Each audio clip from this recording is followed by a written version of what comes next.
So welcome back, fellow speculators, to the Speculator's Edge, where super performance begins and opportunities await. I'm your host, Lewis Berg. So in this video, we're going to go over the markets. I'm going to give you a market update on the Dow Jones Industrial Average, S&P 500, the Nasdaq, the small caps for the Russell 2000, and the S&P 600 small caps. Also the Volatility Index, the VIX.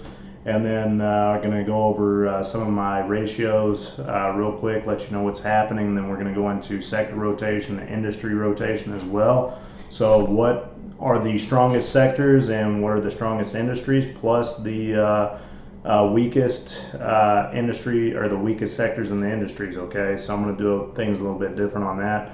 Other than that, also I'm going to go through one chart, show you how you could have traded it because it did break out from Super Pivot yesterday, and I saw it and I watched it today. It went up 24%. The ticker symbol is ENTX.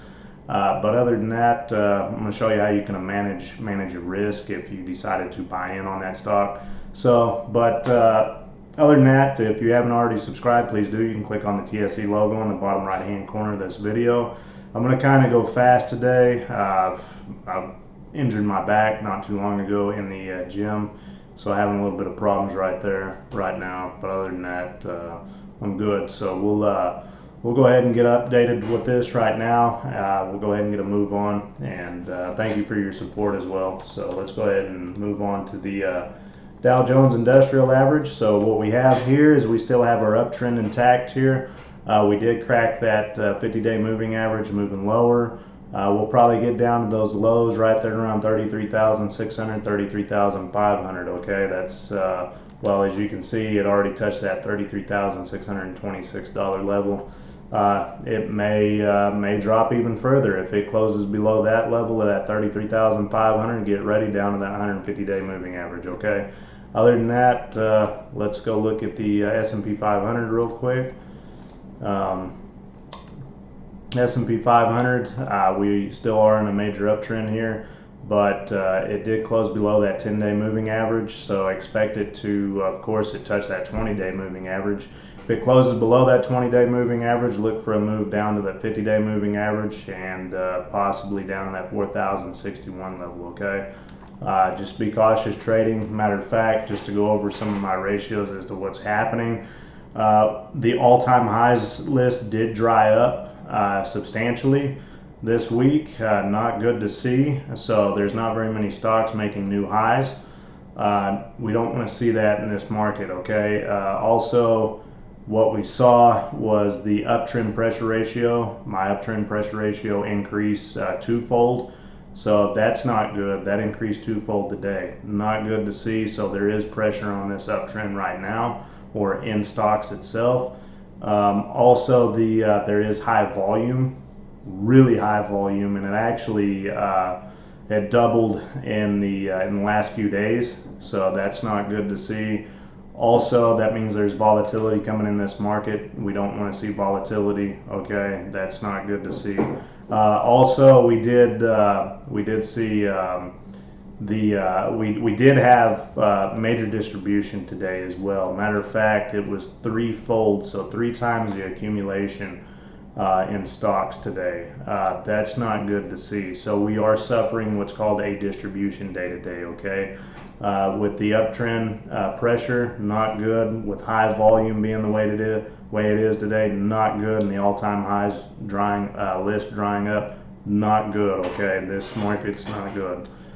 When you're trading, you have to be very careful. You have to come in with strict risk management and just get ready, because as the breakouts are happening, they're pulling back in and stopping a lot of people out. You know, I got stopped out of a couple of positions today. So that's not good to see. That's not what we want. So other than that, let's go ahead and move on to the Nasdaq. I thought I'd give you an update on that. I forgot. So anyway, so we did push past these highs right here. Hopefully we can move up and make all-time highs within the Nasdaq composite. I know the QQQ probably made new highs. Let's just see though, not for sure. Yes, it did. Made new highs. Lots of accumulation in there, so there is some rotation in that. That's good to see though. You know, I do find that very promising. That's good to see. means that high growth stocks are working out. IPOs, those companies, biotech, software, stuff like that, those more volatile names, they're working out pretty well, okay? So that's good to see, some risk taking within that, okay? Other than that, let's go to the small caps real quick. Small caps suffered a big down day, okay? They got obliterated, closed below the 20-day moving average, and not only that, didn't close below the 50-day moving average. If it does tomorrow, expect it to get down next week to around $1,290 level, okay? So be cautious with that when you're trading small caps. This one's getting a little volatile here. Okay, they did suffer the largest day between all indices, okay? So Nasdaq up in the green today, small caps down, okay? Other than that, the Volatility Index, let's go check this one out. It did suffer a red day today, so down 2.20%. Still, like I said, with high volume coming in here, there is volatility still, not good to see. Other than that, we could possibly, since this shot up past these highs here on yesterday, past the highs yesterday, we could probably end up in the green tomorrow. Don't know that, not for sure. I don't predict or anything. I'm just saying as to what I see. Okay, don't know, but anyway, let's go ahead and move on to what is the strongest sector and industries. Okay, so we do have technology, quite a bit of technology, still rotation in there. That's good to see. I'm glad to see that. A little bit of industrial, not so much. Healthcare is still there. Okay, I've been pounding the table since last week for that. The technology and healthcare sectors, a little bit in the financial, a little bit in discretionary. So, well, it's still a little broad here. That's good. It's good to see broad. Okay, that's not bad. It's a little bit of breadth here. Let's go see what industries. So software being a big day for software. Semiconductors coming in. That's good to see. Let's see here. Pharmaceuticals still. A little bit of medical equipment coming in and healthcare. Let's see. Biotechs, of course, good to see. A little bit of banks. Other than that, so technology and healthcare, that's where you want to be swimming. Those are the strongest for accumulation wise. Being, technology being software, semiconductors, and then, going into healthcare, pharmaceuticals, medical equipment, and biotechs. Okay, so that's good to see. Let's go see what the weak ones were today. So weak sectors, utilities, let's see here, technology, so real estate, materials big time, all the way around on materials. Industrials, healthcare, technology is still strong. Financials, yeah, financials got beat up. Energy, yeah, this isn't really good to see right here. There's a lot of rotation happening. Yeah, we don't. Yeah, banks. A little bit of biotech right there. Commercial vehicles.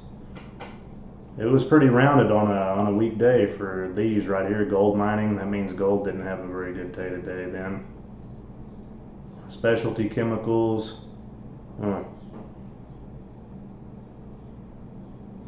Yeah. Not too good. Not good at all. Not good at all. A lot of distribution. Tons of distribution in all sectors and industries. So not good to see. We don't want to see that. Just trade cautiously, okay? This is going to be rough. Could be a rough ride here. So let's go look at this trade. This trade popped up on my scan a couple of weeks ago right here, and then it popped up yesterday again right here on my scan. I thought about this trade because due to the volume, the massive amount of volume right here pushing this stock up nearly 10 times the amount in 2 days. It does form this nice primary base right here. It has gotten through the stage 1 consolidation phase right here, and is entering into a stage 2 accumulation phase, which of course there is a ton of volume demand right here on these 2 days. But it does round out. This is more of a rounding bottom, or you can say a double bottom, or a rounding bottom with a little handle right here, nice and tight. But it blasts out of this base right here, out of this handle right here, and of course, if you would have bought near yesterday's ending session, you would have made, over 24% today on this stock, which is excellent. But in order to understand this right here, we do dry up in volume, and we do get some heavy volume coming in right here on this day, and heavier volume coming in on this day, which is good because we also dry up on the handle right here in volume. Matter of fact, let me just take this down to a 3-month chart, and we'll go examine that a little bit more here. Yeah, so as you can see, we have good demand here, a little bit of demand on that, but yeah, that still popped up on my scan right here. But other than that, we do have nice tight price action right here within this rounding bottom. So what you're going to be looking for with this, how you manage your risk, let's say if you were to trade this right here, you'd want your you would want to set your stop right below here. If you were to take this breakout right here on this handle, or you could set it right here on this, on the below the low of yesterday, and manage your risk accordingly on that. So you would have taken a, let's see here, for risk wise, let's say you placed your trade right here at where was this, at around $4.15, let's say. Placed your stop at around $3.79. Well, that's only about an 8.5% loss right there. So your risk would have been 8.5%, but you would have been making nearly three times the amount today in one day of your risk. So your reward would have been nearly 3 times your risk already, which is excellent. That's what you want to do right there. You want to repeat that process over and over and over, okay? This is just how trading is. That's how you remain consistent and be consistent, and that's just trading. That's a life of trading, okay? But other than that, I'm going to go ahead and get off here. I'm going to leave you with that, and thank you for watching and supporting the Speculator's Edge. Sorry I'm kind of bland today, a little, little bland, but it'll be all right. We'll come back tomorrow and we'll hit it hard, and I've got a video coming out that I'm really excited about. This one, yeah, that's very interesting because there's 2 trades that, yeah, I mean, I traded one, I paper traded the other, but it's pretty cool as to what happened with all that. So anyway, it's all timing, everything, it's a timing technique in the market. When you're trading, you have to be in there and time it appropriately, okay? When your analysis is correct and you properly time your entry, then everything else falls together, okay? It falls in line. But other than that, please subscribe if you haven't already, and drop a comment, like the video, whatever. If you don't like this one, oh well. I don't really care. But other than that, if you do have any questions, I'll be more than happy to help you with that. I do care about that, okay? Other than that, thank you again for watching. Here at TSC, we trade in the present, we study the past for knowledge, and we follow the process of trading to build our future, okay? So opportunities awaits, my friends. See you tomorrow.